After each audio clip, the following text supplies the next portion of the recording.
네, 인사하겠습니다. 안녕하십니까? 네.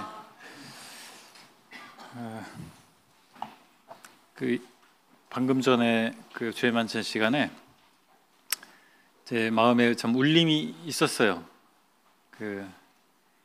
디모데에게 임하신 하나님의 은혜가 저희 가정에 또 있다, 이런 생각을 하게 됐습니다. 과거를 생각하게 됐어요. 제가 어린 시절에 시골에 살았던 일들, 그리고 못 모르고 저희 어머니가 절에 다녀오셔서 반야심경을 쓴 종이를 저한테 외우라고, 그러면 복 받는다고 반야심경을 외웠던 일이 기억이 나고, 갑작스러운 어머니의 돌아가신 사건을 통해서 인생의 본질의 문제를 고민했던 일들, 그리고 군대라고 하는 아주 특별한 환경 가운데에서 인생의 본질의 문제를 다시 한번 생각했을 때 복음을 온전히 이해하고 있었던 선임병을 통해서 예수 그리스도를 믿는 복음이 저에게 전해졌던 일들, 그리고 그 이후에 새로운 삶을 살게 됐던 과정 가운데서 하나님께서 여러 방편으로 은혜를 주시고 인도하셔서 정말 아무것도 없던 사람에게 가정을 이루는 축복을 주시고, 또 새 아들을 주시고, 또 새 아들이 예수 그리스도를 믿게 하신 하나님을 기억하게 됐습니다. 저의 인생의 작은 역사라고 할 수 있겠어요. 그러면서 참 하나님의 은혜가 크고 놀랍다, 이런 고백을 했습니다. 여러분들도 아마 그러실 것 같아요. 과거를 추억할 때 대부분 이렇게 아름답게, 마치 수채화처럼 느껴집니다. 근데 이것이 사실 이렇게 아름답게만 말하고 끝나면 좋겠는데, 이 뇌과학자들은 다른 얘기를 해요. 슬픈 기억도 아름답게 미화시킨다는 겁니다. 우리의 뇌에서 일어나는 일이에요. 왜 그러냐면 너무 아프고 슬픈 기억이 생생하게 남아있으면 우리가 견딜 수가 없기 때문에 자기 방어 기제라고 할까요? 우리 스스로를 지키기 위해서 모든 과거를 아름다운 추억으로 미화시킨다라고 하는 것입니다. 제 군대 얘기도 잠깐 했는데, 남자들은 요즘 군대는 좀 달라진 것 같은데, 그러면 요즘 군대 갔다 오는 형제들이 서운해할 수도 있을지 모르겠지만, 참 제가 군 생활할 때만 해도 그랬어요. 제대하면 이쪽으로 소변도 안 본다. 정말 지긋지긋하다, 이런 말들을 했던 시절이 있었습니다. 그런데 제대하고 나서 남자들이 한 서너 명 모이면 군대 얘기가 나오고 입에 침이 마르도록 군대 얘기를 합니다. 왜 그럴까요? 그렇게 몸서리 치도록 싫었던 과거인데 아름답게 미화가 되어버린 거예요. 그런데 우리의 과거 그리고 역사에 대해서는 아름답게만 바라볼 수 없습니다. 그래서는 안 되죠.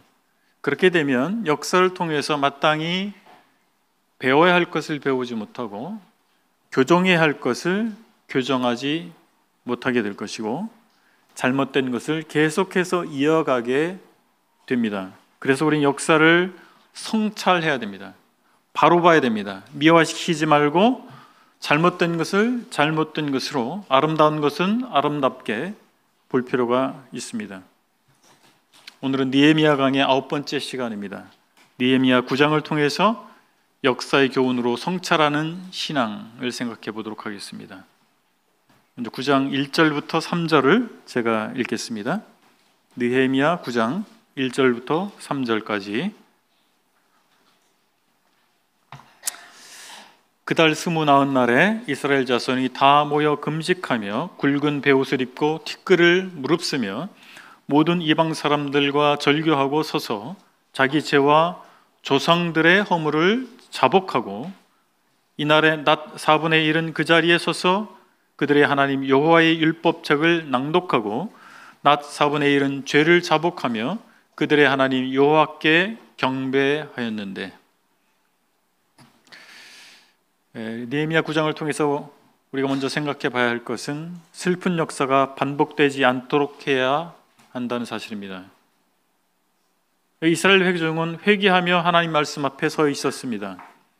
초막절이 끝난 후 이스라엘 백성들이 어떤 모습으로 회개했냐면 염소 머리털로 만든 베옷을 입었어요. 우리식의 베옷이 아닙니다. 염소 머리털로 만든 베옷입니다. 그리고 티끌을 뒤집어 썼어요. 이것은 그들이 어떠한 마음을 가지고 있는가를 외적으로 표현해 주는 것입니다. 얼마나 수치스럽게 여기고 있는가, 얼마나 한탄하고 있는가를 이 베옷을 입고 티끌을 뒤집어 쓰는 행위를 통해서 표현해 주고 있는 것입니다. 그들은 하나님의 말씀을 배울수록, 말씀을 확인할수록 자신들이 얼마나 하나님의 말씀으로부터 멀어져 있는가를, 말씀에서 금하고 있는 이 배도의 길을 걸어왔는가를 확인하게 됐던 거예요. 그래서 정말 통곡하고 있는 모습을 보여주고 있습니다. 우리는 역사를 성찰하고 회개해야 됩니다. 역사는 반복된다는 말이 있잖아요. 왜 역사가 반복될까요? 사람들이 역사를 통해서 배워야 할 것을 배우지 못하기 때문에 역사가 반복됩니다. 좋은 것이 반복되면 좋은데 안타까운 것은 좋지 않은 것이 반복됩니다. 하나님께서는 우리에게 우리가 그러한 과거의 잘못을, 개인의 잘못뿐만 아니라 우리 조상들의 잘못을 반복하지 않도록 하기 위해서 역사를 기록해 두셨습니다. 고린도전서 10장 6절로 11절의 말씀을 보면 이 사실을 분명하게 말씀해 주고 있습니다. 6절에 보면 이러한 일은 우리의 본보기가 되어 우리로 하여금 그들이 악을 즐겨한 것 같이 즐겨하는 자가 되지 않게 하려 함이니. 7절 그들 가운데 어떤 사람들과 같이 너희는 우상 숭배하는 자가 되지 말라. 9절에 이렇게 말씀합니다. 그들 가운데 어떤 사람들이 주를 시험하다가 뱀에게 멸망하였나니 우리는 그들과 같이 시험하지 말자. 11절 그들에게 일어난 이런 일은 본보기가 되고 또한 말세를 만난 우리를 깨우치기 위하여 기록되었느니라. 아멘. 우리는 마음뿐만 아니라 삶을 개혁해야 됩니다. 백성들은 그들의 삶 속 깊숙이 들어와 있었던 이방인의 풍습과 영향을 제거하고자 했습니다. 모든 이방 사람들과 절교하고 이렇게 돼 있잖아요. 이혼했다, 이방 사람과 결혼하는 것을 무효했다, 이런 표현이기보다는 아마도 이 문맥상으로 볼 때는 사업상 친교를 중단한 것으로 보입니다. 주변에 이방 사람들이 있었지 않습니까? 그들과 거래를 하게 됐겠죠. 그런 것들을 중단하는 행위라고 보여집니다. 우리가 현실적인 이익을 포기하는 것은 정말 쉬운 일이 아니에요. 회개했다고 할지라도 그래도 여기까지라고 하는 자기의 선을 긋게 마련입니다. 그것이 나의 현실적 이익과 맞물릴 때 더더욱 그렇게 됩니다. 절반의 회개가 되는 것이죠. 회개를 안 한 건 아니에요. 그런데 절반의 회개예요. 회개한 것처럼 보이는 회개. 회개의 정도만큼 개혁이 실행되는 거 아십니까? 종교개혁은 어떻게 일어났죠?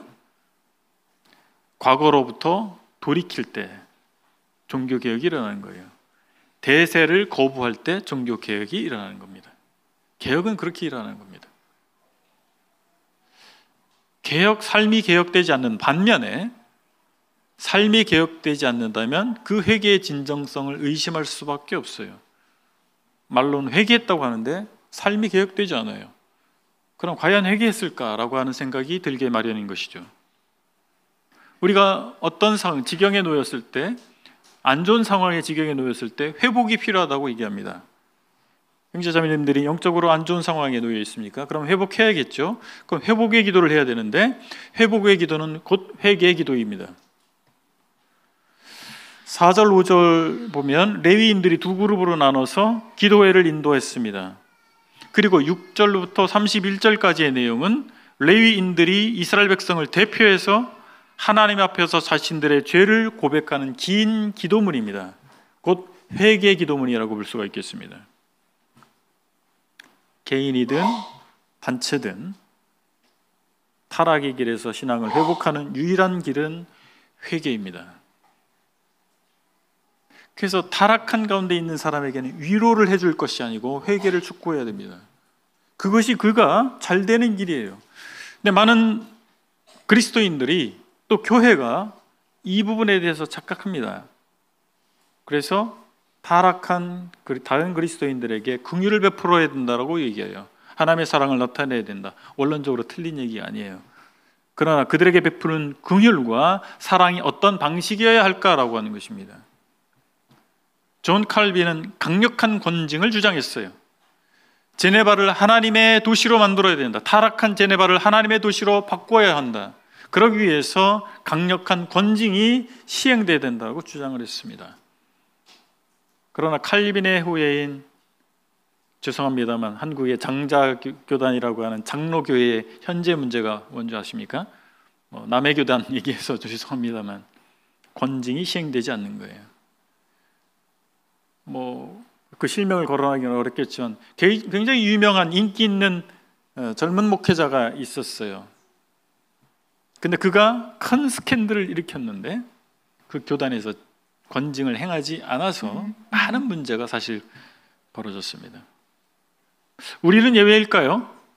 우리 속에도 그런 마음이 있어요. 성도가 뭔가 잘못됐을 때 긍휼과 사랑을 나타내는 방식에 대해서 매우 인간적 방식으로 접근하는 경우가 있습니다. 성경은 뭘 말하냐면 그가 회개하도록 해야 된다는 것입니다. 그래야 진정한 회복을 그가 경험할 수 있기 때문에 그렇습니다. 오늘 제아의 두 번째 생각해 보고 싶은 것은 창조주 하나님의 은혜를 기억해야 한다는 사실입니다. 9장 6절을 보실까요? 오직 주는 여호와시라. 하늘과 하늘들의 하늘과 일월 성신과 땅과 땅 위의 만물과 바다와 그 가운데 모든 것을 지으시고 다 보존하시오니 모든 천군이 주께 경배하나이다. 하나님은 창조주이십니다. 아멘. 이스라엘 하나님을 여호와라고 말하고 있습니다. 여호와. 원래는 그 음가를 제대로 밝혀내면 야훼라고 했습니다. 야훼. 어쨌든 우리가 여호와에 익숙하니까. 여호와는 이스라엘과 언약을 맺으실 때 부르는 하나님의 호칭이에요. 스스로 있는 자란 뜻입니다. 스스로 계신 분, 이런 뜻이에요. 하나님은 스스로 계세요. 스스로 자기 충족을 하시는 분이세요. 뭔가 누군가가 외부로부터 공급해서 충족되는 분이 아니라 스스로 만족할 수 있는 분이에요. 그분 자체가 스스로 계시기 때문에 모든 것을 스스로 충족할 수 있는 하나님이십니다. 독립되어 있는 분이시고 영원하신 분이시고 여러 가지로 표현할 수 있지만 주변에 있었던 그 잡신들과는 전혀 다른 분이십니다. 바알과 아세라와 전혀 다른 분이세요. 오늘날 사람들의 삶을 지배하는 온갖 잡신들과 전혀 다르다고 하는 사실입니다. 우리 주변에 있는 그럴싸한 우리에게 만족을 줄 것 같은 우리 미래를 책임질 것 같은 신이라고 부르진 않지만 실제는 신인 그 잡신들과는 전혀 다르다라고 하는 것입니다. 하나님께서는 모든 피조물들에게 생명을 주십니다. 창조 세계를 유지하는 분이십니다. 저는 가끔 그런 영상을 봐요. 유튜브를 보면 그 알고리즘이 돌아가잖아요. 그래서 저는 천체 물리학이라든지 이런 게 떠요. 역사 이런 게 뜨는데 이 우주의 크기가 얼마나 큰가, 그 우주 앞에서 입이 다물어지지 않습니다. 하나님께서는 우리가 생각하는 우리의 상상을 초월하는 이 세상을 창조하신 분이세요. 생명을 부여하신 분이십니다. 생명을 창조하신 분이십니다. 오늘 아침에 아주 이쁜 아이가 우리 앞에 나왔어요. 제가 기도하기 전에 발을 만져봤는데 발이 제 손가락 2마디만 이 생명 앞에 어떻게 하나님을 부정할 수 있겠습니까?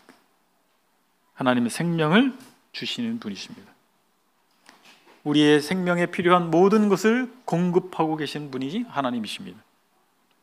그래서 우리는 하나님을 창조주로 인정해야 됩니다. 말로만이 아니라 우리 삶 가운데서, 우리 인식 가운데서, 우리 인생 가운데서 인정해야 돼요. 피조물을 하나님 위에 놓는 것은 얼마나 어리석은 행위입니까? 그러나 우리가 생존에 꼭 필요하다라고 생각하는 것들 있잖아요. 의식주. 그것이 때로 하나님 위에 있다는 거 아세요? 하나님 창조 안에 있는 것들이잖아요. 하나님 창조하신 것들이잖아요. 하나님이 공급하시는 것들이지 않습니까? 그래서 하나님의 뜻과 나라를 우리는 먼저 구해야 됩니다. 주기도문이라고 하잖아요. 주기도문에 앞에 나오는 게 뭐예요? 하나님의 이름입니다. 하나님의 나라예요. 하나님의 뜻이에요. 그것을 우리가 먼저 구해야 하는데 그것이 뒤바뀌어 버립니다. 내가 먹고 사는 문제, 이 땅에서의 생존의 문제, 이것이 우리 기도의 우선순위가 될 수 있습니다. 우리의 필요를 책임지신 하나님, 우리의 생사를 붙잡고 계신 하나님, 그분이 우리가 믿는 하나님이십니다. 그리고 하나님 은혜가 임했잖아요. 여기 7절에 보면 이렇게 말씀하고 있습니다. 주 하나님 여호와시라, 옛적에 아브라함을 택하시고 갈대아 우르에서 인도하여 내시고 아브라함이라는 이름을 주시고,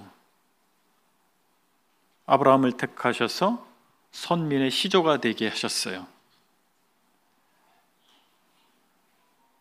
그리고 갈대아 땅에서 부르셔서 가나안 땅에 오게 하셨어요.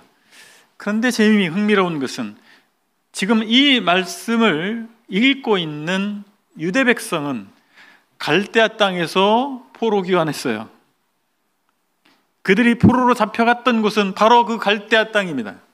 그들의 시조 아브라함이 부름받았던 곳이었어요. 우상 숭배가 만연했던 그곳에 그들은 포로로 잡혀갔다가 이제 막 귀환한 거예요. 하나님께서는 아브라함의 이름을 아브라함으로 바꿔주셨습니다. 아브라함은 존경받는 아버지란 뜻이에요. 아브라함은 열국의 아버지란 뜻입니다. 하나님께서 아브라함을 건져내실 뿐만 아니라 우상 숭배하는 그곳에서 건져내실 뿐만 아니라 이제 열국의 아버지가 될 수 있는 새로운 신분, 새로운 아이덴티티, 새로운 정체성을 부여하신 거예요. 그래서 아브라함이 된 것입니다. 그가 대단해서가 아니라 하나님께서 주권적으로 하나님의 은혜로 그를 선택하셔서 열국의 아버지가 되게 하신 거예요. 유일하신 하나님, 참 하나님을 섬기는 자가 되게 하신 것입니다. 그리고 이스라엘을 애굽 땅에서 건져내시고 광야에서 인도하신 하나님이십니다. 9절에 보니까 주께서 우리 조상들이 애굽에서 고난받는 것을 감찰하시며 홍해에서 그들의 부르짖음을 들으시고 이적과 기사를 베푸사 바로와 그의 모든 신하와 그의 나라 온 백성을 치셨사오니 이는 그들이 우리의 조상들에게 교만하게 행함을 아셨음이라. 주께서 오늘과 같이 명예를 얻으셨나이다.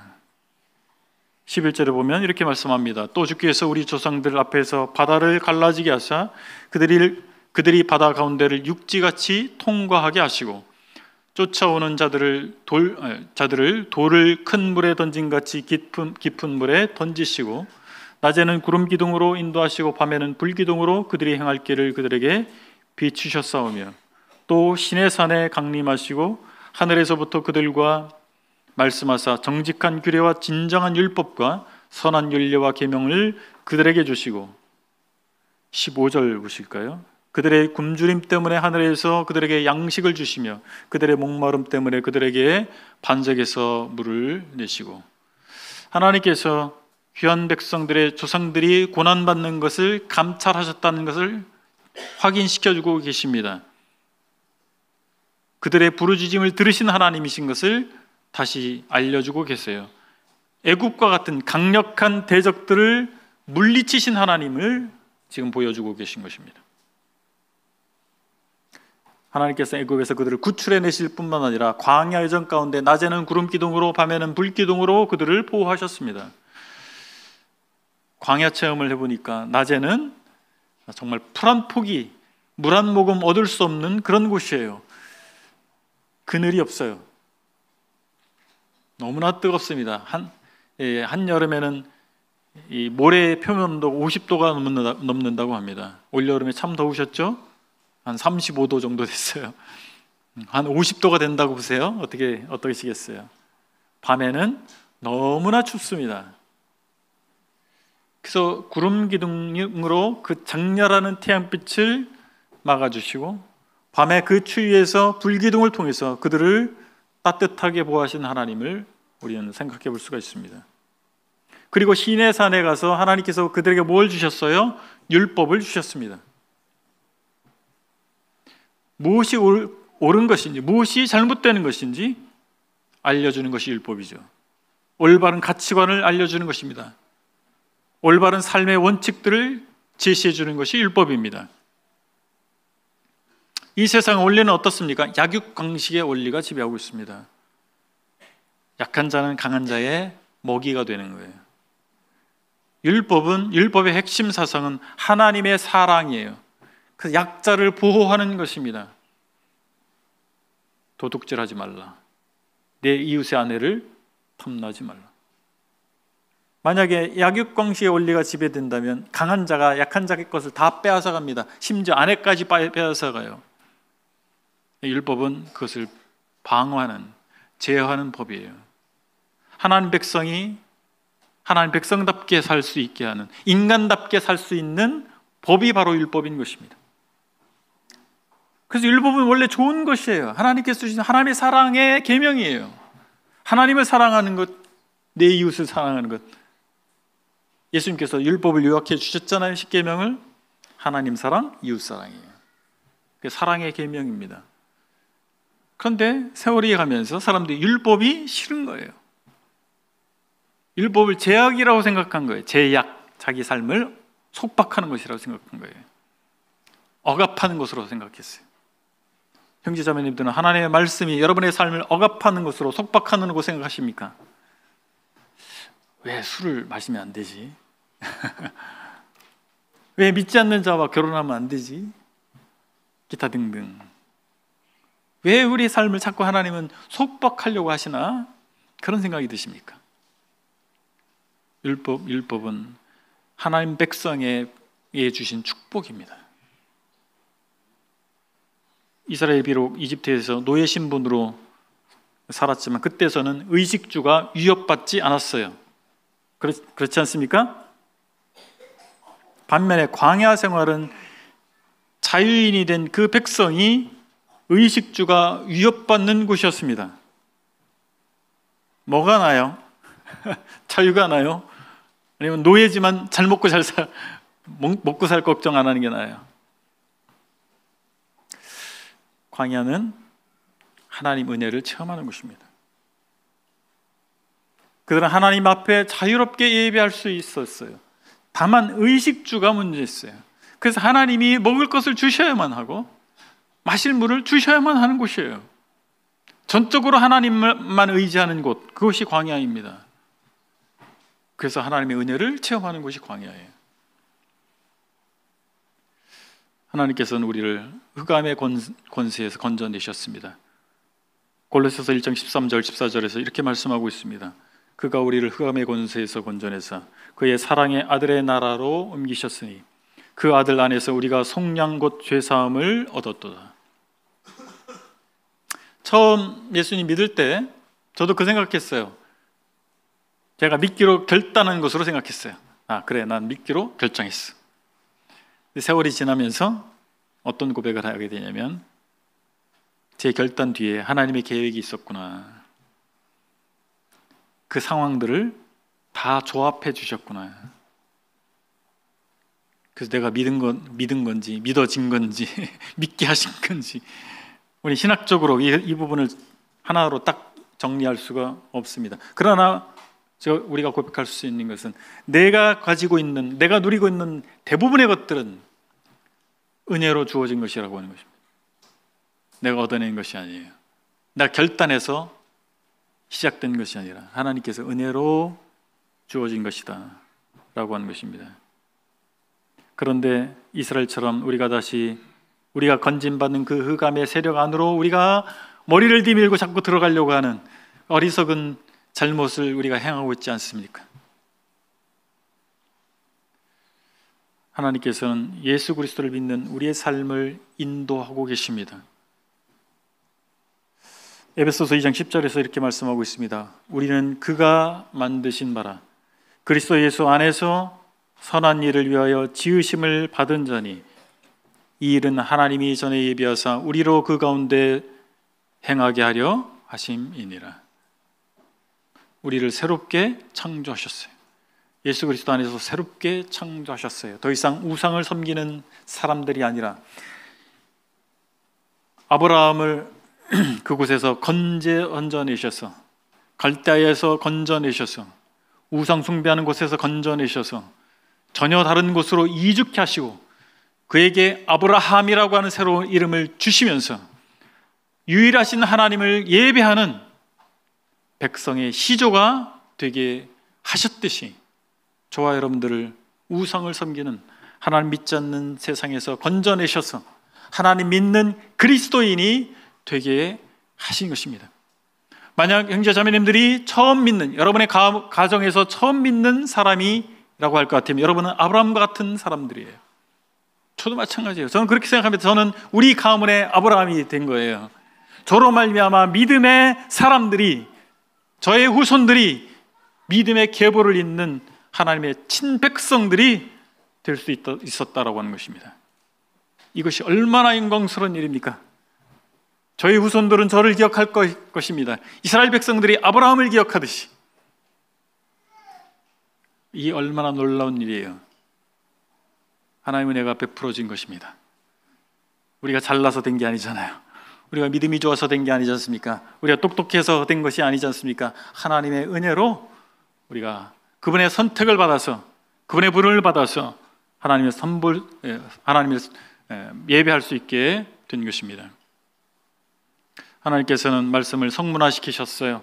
그래서 우리가 언제든지 손을 뻗으면 하나님의 말씀인 성경을 잡을 수가 있고 읽을 수가 있게 되어 있는 것입니다.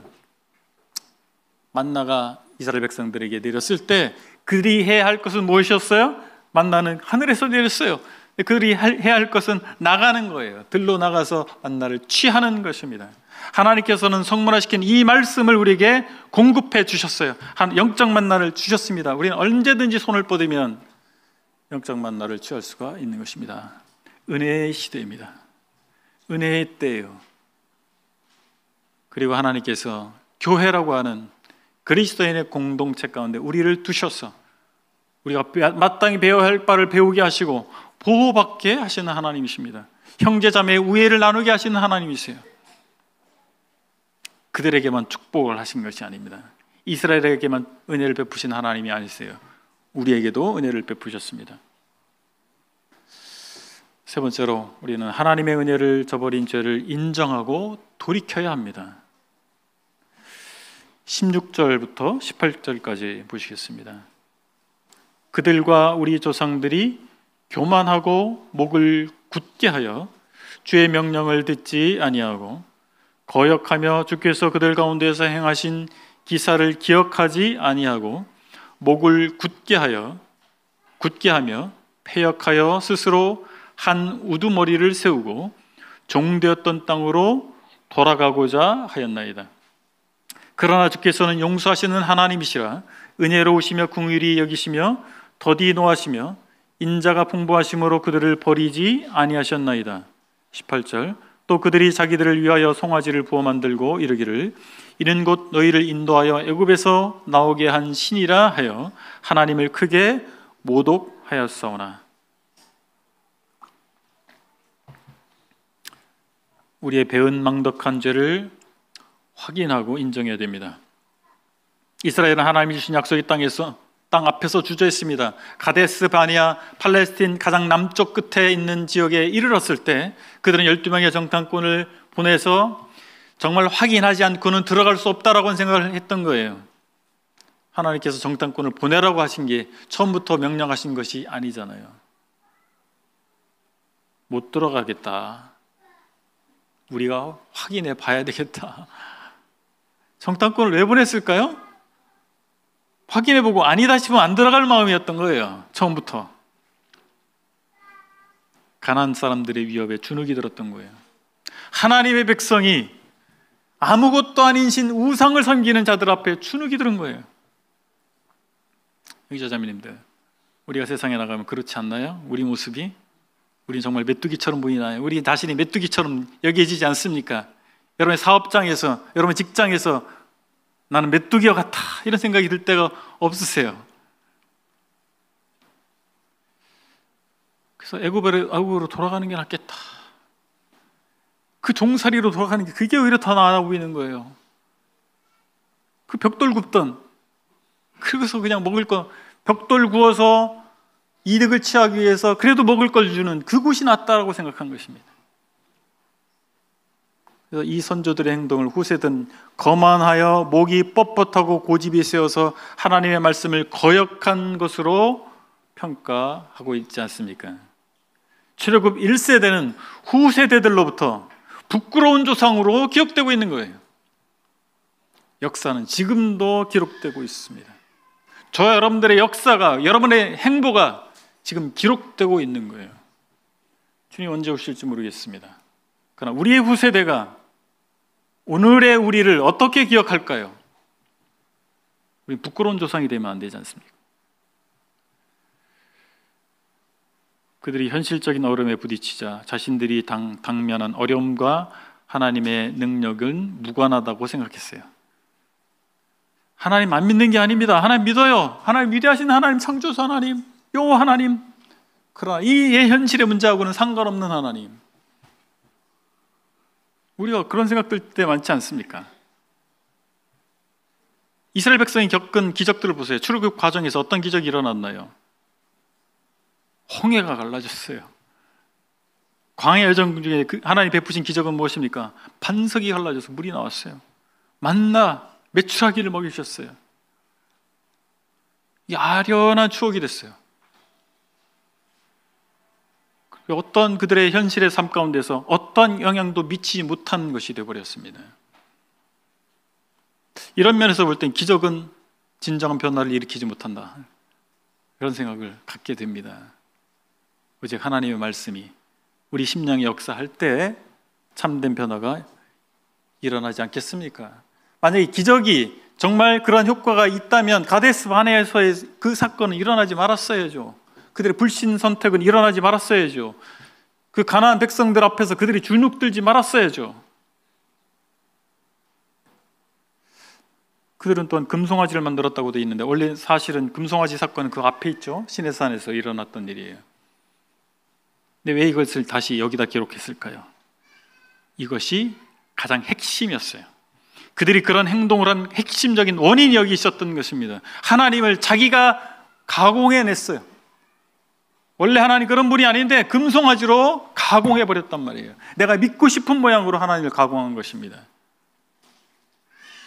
형제자매는 어떤 하나님 믿고 계세요? 여러분 믿고 계신 하나님 어떤 분이세요? 여러분 믿고 싶은 하나님이세요? 아니면 하나님 계시된 하나님이세요? 성경에 계시된 하나님은 악을 참아보지 못하시는 분이십니다. 그들은 가나안 땅에서 배도했습니다. 가나안 땅에 그래도 들어갔어요. 하나님 은혜로 들어갔어요. 물론 거기서 불신한 20세 이상의 세대들은 다 광야에 엎드러져 죽었지만 갈렙과 여호수아를 제외하고 나머지 세대가 들어갔어요. 하나님 은혜로. 그런데 24절 보십시오. 그 자손이 들어가서 땅을 차지하되 주께서 그 땅 가나안 주민들이 그들 앞에 복종하게 하실 때에 가나안 사람들과 그들의 왕들과 본토 여러 족속들을 그들의 손에 넘겨 임의로 행하게 하심에 25절 그들이 견고한 성읍들과 기름진 땅을 점령하고 모든 아름다운 물건이 가득한 집과 판 우물과 포도원과 감람원과 허다한 과목을 차지하여 배불리 먹어 살찌고 주의 큰 복을 즐겼사오나 26절 그들은 순종하지 아니하고 주를 거역하며 주의 율법을 등지고 주께로 돌아오기를 권면하는 선지자들을 죽여 주를 심히 모독하였나이다. 가나안 정복할 때 그들이 군대가 훌륭해서가 아닙니다. 우리가 여호수아 강해를 했지 않습니까? 하나님이 함께 하신 거예요. 여리고성이 그들이 뭐 공성전을 잘해서 무너졌나요? 하나님이 무너뜨리셨잖아요. 하나님이 함께 하심으로 승승장구했던 것입니다. 파지 않은 우물을 얻었어요. 우물 파는 게 옛날엔 얼마나 어려운 일이에요. 파지 않은 우물을 거저 얻었어요. 심지 않은 포도원을 갖게 됐습니다. 세우지 않은 집을, 성읍들을 소유하게 됐던 거예요. 그들이 땅을 새로 개간한 것이 아닙니다. 그 주민들이 다 해놓은 거 전승하면서 다 얻은 거예요. 다 하나님의 축복이죠. 하나님의 은혜죠. 그럼 마땅히 하나님을 섬겨야죠. 하나님께 순종해야죠. 그런데 그들은 그렇게 하지 않았어요. 순종하지 아니하고 주를 거역하며 주를 심히 모독하였나이다. 사사들의 시대에 어땠습니까? 그 위에 왕들의 왕조 시대 때 어땠습니까? 반복적으로 그들은 배도했어요. 그래서 하나님께서 회개의 메시지를 준 선지자를 보내니까 선지자도 죽여버렸어요. 그래서 하나님 결국에 그들을 대적의 손에 넘기셔서 곤고를 당하게 하셨습니다. 27절을 보면 그러므로 주께서 그들을 대적의 손에 넘기사 그들이 곤고를 당하게 하시며, 그리고 고통 속에서 부르짖으니까 다시 그들을 회복시켜 주셨어요. 이게 반복된 거예요. 결국에는 어떻게 된 거예요? 열방 사람들의 손에 넘기셨어요. 나라를 완전히 망하게 하시고 그들을 포로로 잡혀가게 하신 거예요. 그들의 역사입니다. 그런데 하나님께서 그들에게 긍휼을 베풀어 주셨습니다. 21절에 보면 40년 동안 들에서 기르시되 부족함이 없게 하심으로 그 옷이 헤어지지 아니하였고 발이 부르트지 아니하였사오며, 광야 여정에서 그들이 먹고 살 수 있게 하신 거예요. 옷을 새로 장만할 수 없잖아요. 근데 옷이 헤어지지 않게 하시고 발이 부르트지 않게 하셨어요. 28절 보면 그들이 평강을 얻은 후에 다시 주 앞에서 악을 행함으로 주께서 그들을 원수들의 손에 버려두사 원수들에게 지배를 당하게 하시다가 그들이 돌이켜 주께 부르짖음에 주께서 하늘에서 들으시고 여러 번 주의 긍휼로 건져내시고, 31절 주의 크신 긍휼로 그들을 아주 멸하지 아니하시며 버리지도 아니하셨사오니 주는 은혜로우시고 불쌍히 여기시는 하나님이심이니이다. 하나님께서 용서할 책임을 갖고 계신 분이세요?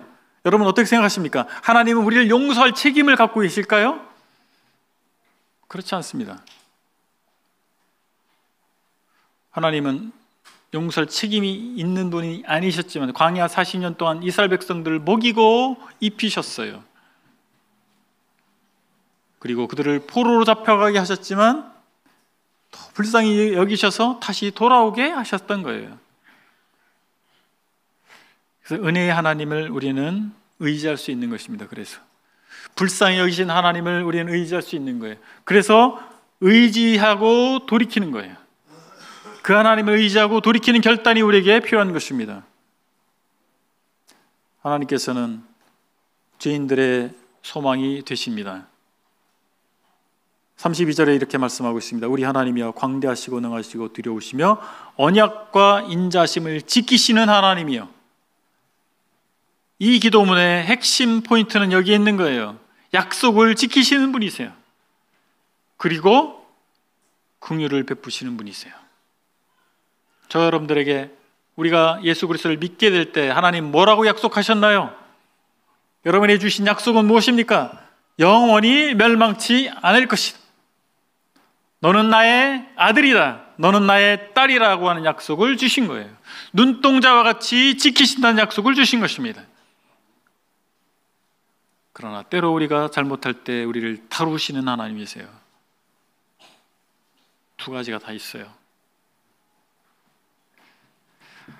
하나님이 내리시는 징계를 징계의 당위성을 우리 인정해야 됩니다. 35절 6절 이렇게 말씀하고 있습니다. 그들이 그 나라와 주께서 그들에게 베푸신 큰 복과 자기 앞에 주신 넓고 기름진 땅을 누리면서도 주를 섬기지 아니하며 악행을 그치지 아니하였으므로 36절 우리가 오늘날 종이 되었는데 곧 주께서 우리 조상들에게 주사 그것의 열매를 먹고 그것의 아름다운 소산을 누리게 하신 땅에서 우리가 종이 되었나이다. 심은 대로 거두게 하셨다. 하나님께서 우리 조상들을 보니까, 우리 조상들의 역사를 보니까 심은 대로 거두게 하신 거다. 우리가 당하고 있는 이 처참한 상황은 심은 대로 거두는 결과이구나. 이렇게 고백하고 있습니다. 그대의 억압은 아직도 끝나지 않았어요. 그 나라가 온전히 회복된 게 아니잖아요. 포로 교환했지만 모든 사람이 그러하듯이 이스라엘 사람들 또한 하나님의 선하심을 이용했어요. 뭐라고요? 하나님의 선하심을 이용했어요. 그리고 하나님의 베푸신 긍휼을 당연하다고 여겼어요. 그러니까 그게 악순환이 반복됐잖아요. 그렇죠? 그게 이용한 거예요. 하나님 선하심을 이용하고 하나님의 긍휼하심을 당연하다고 여겼으니까 그들이 온전히 변화되지 않은 거예요. 변화된 것처럼 보였죠? 다시 반복되고 있지 않습니까?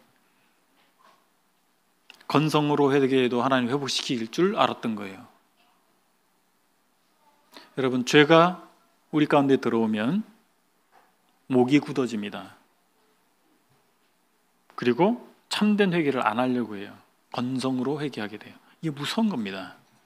우리 감각이 둔해지는 거예요. 영적 감각이 둔해져서 죄를 그렇게 심각하게 여기지 않게 돼요.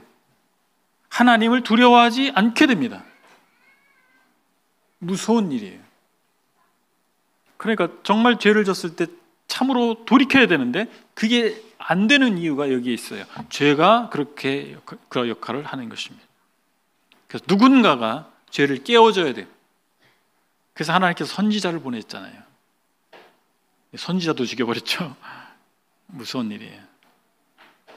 듣고 싶어 하지 않습니다. 죄를 지적하는 메시지를 듣고 싶어 하지 않아요. 그래서 오늘날 교회의 문제가 무엇입니까? 강대상에서 축복의 메시지, 희망의 메시지만 주어지기 때문에 죄를 지적하고 회개를 촉구하는 메시지가 사라져가고 있기 때문에 교회가 문제가 있는 것이죠.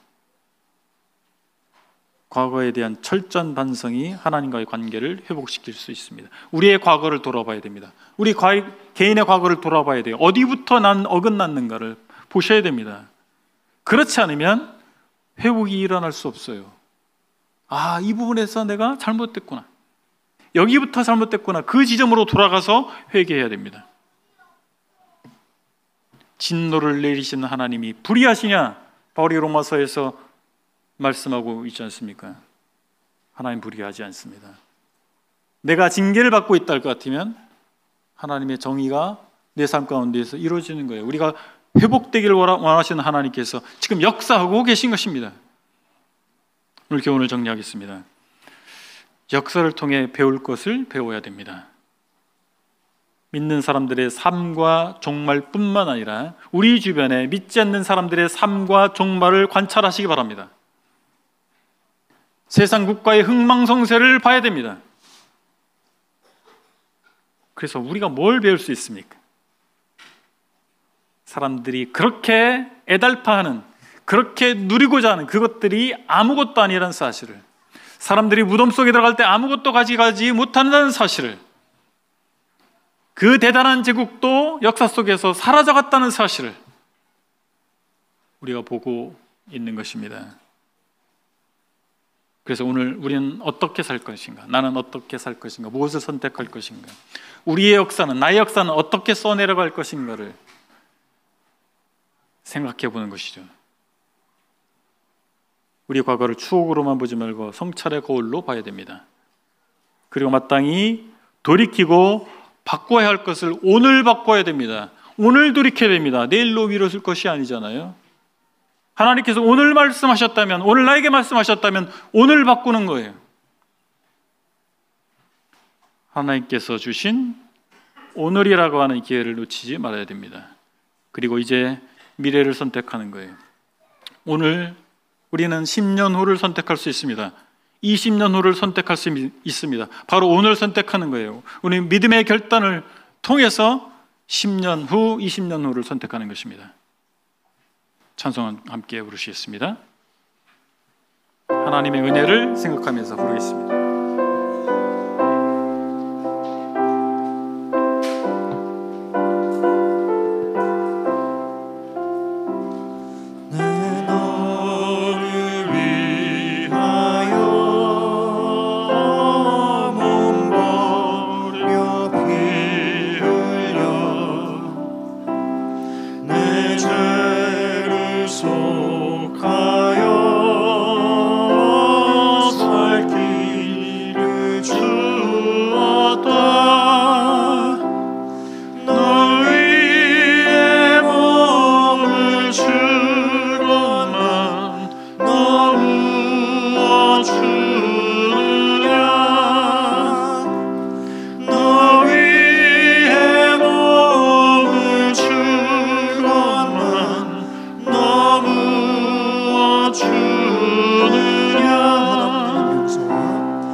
각자 잠시 기도하는 시간 갖겠습니다.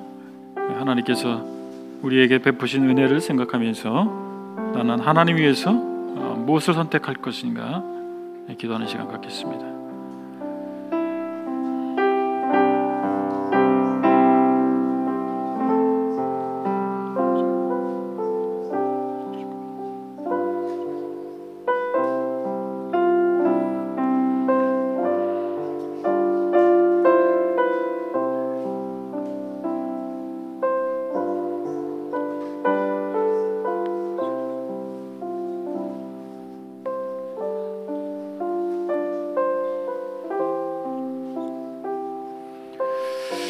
아버지 하나님, 역사가 기록되고 보존되어 저에게 전해지게 하신 하나님의 뜻을 알기를 원합니다. 성경 속에도 역사가 있으며 성경 밖에도 역사의 기록들이 있습니다. 이 모든 것을 통해 말씀하시는 하나님의 음성을 제대로 알아듣기를 원합니다. 그래서 그들이 걸려 넘어진, 그들이 실패한 것을 저희가 반복하지 않기를 원합니다. 그들의 죄악과 파멸을 저희가 재생하지 않게 하여 주옵소서. 저희가 마땅히 회개할 죄를 깨닫게 하시고 그 죄의 자리에 머물지 않고 돌이켜 하나님의 백성답게 살게 하여 주옵소서. 하나님이 주신 삶의 기회를, 사역의 기회를 저버리지 않게 하심으로 하나님께 쓰임받고 영광 돌리는 저희가 되게 하여 주시옵소서. 우리 주 예수 그리스도의 이름으로 기도했습니다. 아멘.